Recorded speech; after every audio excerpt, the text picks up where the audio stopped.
से निकली हुई प्रार्थना परमेश्वर वापस नहीं मोड़ता। प्रॉब्लम आज ये है कि चर्च में एक बैठी हुई अच्छी सिस्टर बैप्टिज्म लिया हुआ, पर उसे ये नहीं मालूम कि मेरे बच्चों की प्रार्थना मैं कैसे करूं। प्रार्थना करने का तरीका है कि सबसे पहले वर्शिप से शुरू करो कि पिता मैं तेरा थैंक्स करता हूं, तूने मुझे चुन लिया, मुझे अपने पास बुला लिया। कोई मायने नहीं करता मेरी कंडीशन अब कैसी है, पर मैं तुझे जीवित परमेश्वर को जान चुका हूं।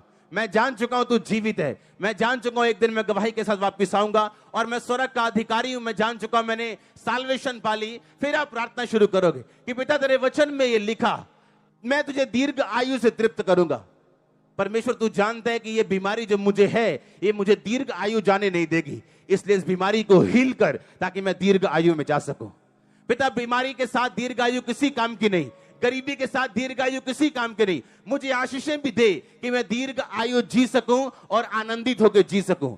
तूने कहा कि मैं तुझे उद्धार दिखाऊंगा, अपना उद्धार तुम्हें दिखाऊंगा।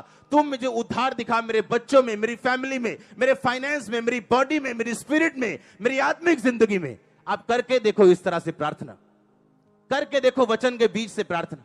हमारी वचन इमोशंस, हमारी प्रार्थना इमोशन के साथ भरी हुई है।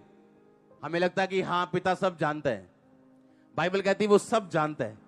अगर आप परमेश्वर के सामने अपना केस प्रकट नहीं करेंगे और आपको यह नहीं लिख पता कि बाइबल में कहां आपकी ब्लेसिंग के बारे में लिखा। कोई बैठ के प्रार्थना कर रहा है परमेश्वर मुझे वीजा चाहिए, कोई बैठ के प्रार्थना कर रहा है परमेश्वर मेरी स्पिरिचुअल लाइफ को ब्लेस कर, पर एक भी जन को यह मालूम नहीं है कि मैं कौन से वचन से प्रार्थना करूं। कहां लिखा उसके कोड़े खाने से तुम चंगे हो चुके हो?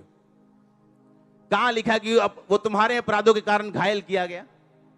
अगर हमें ये नहीं पता लिखा कहां गया, हम पढ़ेंगे कैसे? अगर पढ़े नहीं तो वचन में, प्रार्थना में हम वचन